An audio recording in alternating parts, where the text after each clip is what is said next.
ఆడ జన్మైనా మగ జన్మైనా మనిషిగా పుట్టడము అదృష్టమంటారు, ఒక భాగ్యము అంటారు. రాణి కడుపులో పుట్టిన దాసి కడుపులో పుట్టిన అదృష్టమంటారు, ఒక భాగ్యము అంటారు. రాజు ఇంటిలో పుట్టిన బంటు ఇంటిలో పుట్టిన అదృష్టమంటారు, ఒక భాగ్యము అంటారు.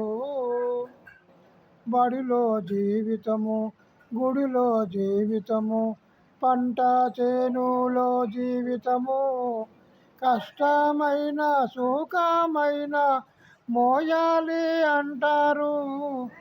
మనిషి జీవితము మధురము అంటారు, మధురము అంటారు, మధురము అంటారు.